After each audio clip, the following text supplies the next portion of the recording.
So lately I've been seeing people post about how they don't know what their purpose is or how to find it. And I just want to speak on how I found my purpose and how I sustain it. So one thing that I had to really learn how to do, I remember coming to my therapist and be like, I don't like that I have this judgmental spirit about me. And I really want to like change that. And she was like, how you change being judgmental is through relatability. So what I had started to do is like study myself before I judge other people. Like, and I'm not sitting here saying that I don't have my messy moments, but I had to stop gossiping, stop talking about people, stop putting my mouth on people, because one thing that I do know is like we are all God's children, and to put your mouth on somebody else knowing that we are all God's children is kind of crazy.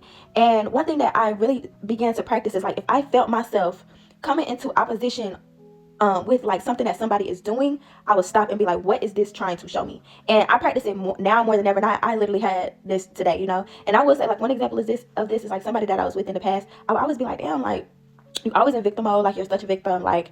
But after we broke up, I really had to look at myself and see how I was always in victim mode. And I think that what I'm learning is that when I judge people, it's a missed opportunity for me to have compassion for a current version of myself, because at the end of the day, we are all mirrors of each other. So I'm having a missed opportunity to have compassion for myself or compassion for a past version of me that was in the same space and didn't even fucking know it, right? And I'm not in it anymore. But also, it's also a missed opportunity to see like how we are judging like our current selves, because just for example, you got a friend, they can't seem to like leave like this one person alone, right? And then you in turn are a person who is hypersexual. It's the same side of the fucking coin. It's both daddy issues, but it's just manifested in different ways. And if we could just stop judging each other, we would be able to see like, damn, like we kind of dealing with the same thing, and I just think that that's just like a missed opportunity. And I'm not trying to say I'm not messy, I'm not none of that, because I literally had a moment today. I think Gypsy Rose came across my timeline, FRP, and it's like, oh, she's pregnant. And I was literally in my mind, I was like, who the fuck made this bitch pregnant? I mean, who the fuck made this bitch famous, right? But then I had to really just think to myself, like, before I even got to that point, look how mad you're getting about somebody else's business. That just just not being a judgmental person literally clears space for me to see more points about my journey and my purpose in this life.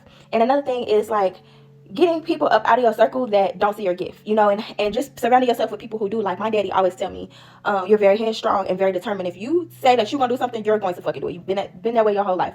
Spin. My best friend tell me, she like, girl, you always want to disappear, but literally the things that come out of your mouth impact people. Stop disappearing. Stop going MIA off of the internet. You have something to say and people want to listen. And my male best friend, he was like, you have a gift of understanding. He's like, everybody don't have that. Everybody does not have the ability to have understanding of other people. That is a gift, and don't take it for granted. And I'm also the type of person, I speak life into my friends. Like I remember one time I told my cousin, so when did you like start to notice that you're a leader? I'm a little trickster like that. He's like, I'm not a leader. You literally are a leader. Because if I didn't see you as a leader, I wouldn't have said that, And I think that like in his mind, a leader is somebody that like wants to come and like conquer all. But no, a leader is literally somebody who sets a good example. And he literally has, I feel like he was put into my life for me to see like what's possible, And like even with my best friend, I'm like, oh my gosh, like the way that you use your hands with aesthetics, like she's literally fucking amazing, And my other best friend, like just the way that he can like sell you something in a way that will like literally change your fucking life. You know what I mean?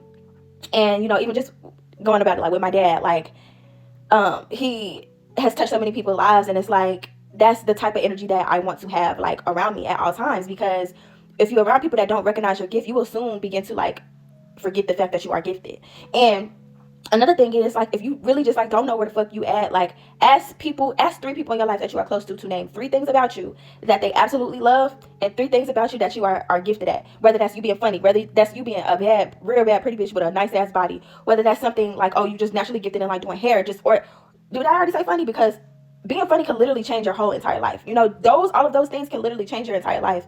And just being compassionate, being able to like be vulnerable, being able to be open, like these are the things that we don't really see, but I promise you other people see them on us. They see them on us.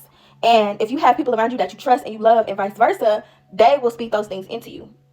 So like, and I feel like the signs are literally always everywhere, but we just have to stop and be able to pay attention. But if you got people in your life where it's like, because I used to be like that. I used to have a gossiping itch bad. Like I used to gossip down. Like I'm not gonna go there, but I just used to gossip down, and I just really had to like take a step back and be like, you know what? I'll be out here putting your mouth on people, because you just don't know. Because at the end of the day, it's like you are overcompensated for some type of lack that you feel within yourself.